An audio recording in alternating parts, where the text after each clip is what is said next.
بہت حیرانی کی بات ہے کہ جو ہم کہتے ہیں کہ پولیس ڈپارٹمنٹ کے لیے ہم اربوں روپے یہاں بجٹ رکھتے ہیں، اپوزیشن والوں کی شکایات ہے کہ ان کو یہ نہیں ملتا وہ نہیں ملتا. تو میرے خیال میں پچھلی 10 سال کی آپ ریکارڈ منگوائے، آپ کو سب کو پتہ چل جائے گا کہ پولیس کی جو ان کو گرانٹ ملتا ہے، ان کو جو بجٹ میں حصہ ملتا ہے، وہ میرے خیال میں پوری کے پی میں جتنی بھی ڈپارٹمنٹس ہے ان میں سب سے زیادہ ملتا ہے، اور گریجولی اس میں جتنا اضافہ ہوتا ہے ہر سال.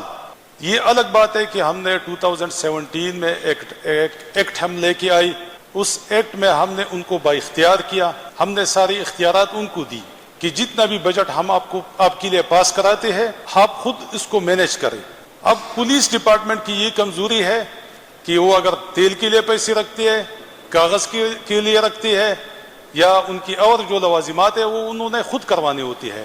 بی بی نے ایف آئی آر کی شکایت کی تو وہ قصہ میں نے ان کو کہا کہ ہماری بہن ہے اور ہم سب ان کی جو رویہ ان کے ساتھ ہوا تھا اس پہ ہم سب معافی مانگتے ہیں بحیثیت ایک پختون اور مسلمان کی. وہ بات ختم ہے. لیکن میں بی بی سے بھی ان کے آپ کی سب کی نالج میں لے کے آنے چاہتا ہوں کہ وزیر آباد میں ہمارے ملک کی سابقہ وزیر اعظم عمران خان کے اوپر قاتلانہ حملہ ہوتا ہے، ان کو گولیاں لگتی ہے، لیکن آج تک جو وہاں پہ پی ایم ایل نون کی حکومت تھی مرکز میں بھی اور صوبہ میں بھی، آج تک اس کی ایف آئی آر نہیں درج کروائی گئی. تو یہ جو رویہ ہے پولیس کا اکیلے خیبر پختونخوا میں نہیں ہے، یہ ہر جگہ پہ اس طرح کی ہے.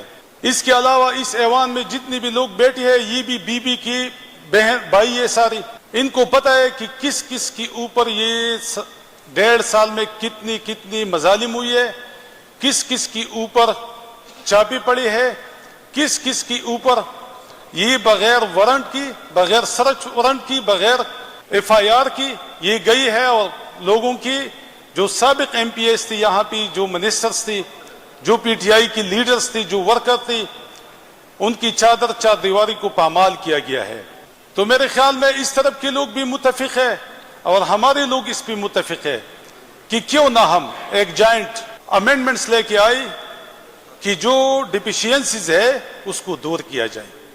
جو ہم نے اختیارات ان کو دی تھی اس کی چھان بین کریے. 1.5 سال میں اگر یہ ان پہ پوری اترے تھے تو ٹھیک، اگر یہ نہیں اترے تو میرے خیال میں ہمیں امینڈمنٹ لے کے آنی چاہیے اور اچھی سجیشن ان کی بھی لینی چاہیے اور حکومت اراکین کی بھی لینی چاہیے، اور اس صوبہ کی عوام کی خاطر ہمیں امینڈمنٹ کرنی چاہیے اس میں.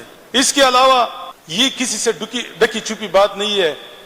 عدنان خان نے کہا کہ ہماری پولیس فرنٹ لائن پہ لڑتی ہے، اس میں کسی کو کوئی شکایت نہیں ہے. لیکن کون سی پولیس جو ایس ایچ او رینک سے نیچے ہوتی ہے؟ آپ نے کبھی سنا ہے کوئی؟ میرے خیال میں میرے تو 51 سال عمر ہے، میں نے تو نہیں سنا کہ کوئی ڈی پی او جو ہے نا وہ کسی بم بلاسٹ میں جو ہے یہ ہے ایک آدھ کی سوا، یا کوئی آئی جی یا کوئی ڈی آئی جی، جتنی بھی لوگ ہماری پولیس کی شہید ہوتی ہے وہ ایس ایچ او یا ایس ایچ او رینک سے نیچے کے لوگ ہوتی ہے.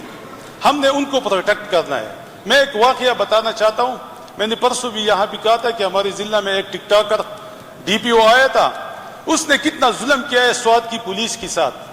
ہماری کبل پولیس لین میں دھماکہ ہوتا ہے، سب یہ سوات کے لوگ بیٹھی ہے، اس کا 15 منٹ میں اس کا ایک سٹیٹمنٹ آتا ہے کہ دہشت گردوں نے پولیس لائن پہ حملہ کیا اور 22 لوگ شہید ہو گئے. اس کی 15 منٹ میں وہ دوبارہ ایک اور سٹیٹمنٹ دیتا ہے کہ یہ بم بلاسٹ ہوا ہے. اس کے آدھے گھنٹے بعد ایک اور سٹیٹمنٹ دیتا ہے، اور یہ ساری ریکارڈ پہ موجود ہے میرے پاس.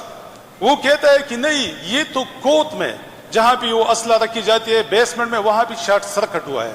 اچھا، کون سی سائنس کی تھیوری پہ یہ کہتا ہے کہ کوت بیسمنٹ میں ہے، اوپر 3 منزلہ عمارت ہے، اور جو 3 منزلہ عمارت ہے اس کی تیسری چھت پہ اس کا تیسرا چھت اڑ جاتا ہے اور باقی 3 چھت بھی محفوظ ہے اور بیسمنٹ بھی محفوظ ہے. یہ کوئی مانتا ہے کہ اس طرح کوت میں شارٹ سرکٹ ہوا ہے؟ اچھا، ظلم اس نے کیا؟ یہ جو پولیس کے لو رینک کے لوگ ہیں اس کی دشمن اپنی آفیسرز ہے. اچھا، وہ 24 لوگ ان کو جو کمپنسیشن ملنا تھی شہادت کی، جو کوئی میرے خیال میں پہلی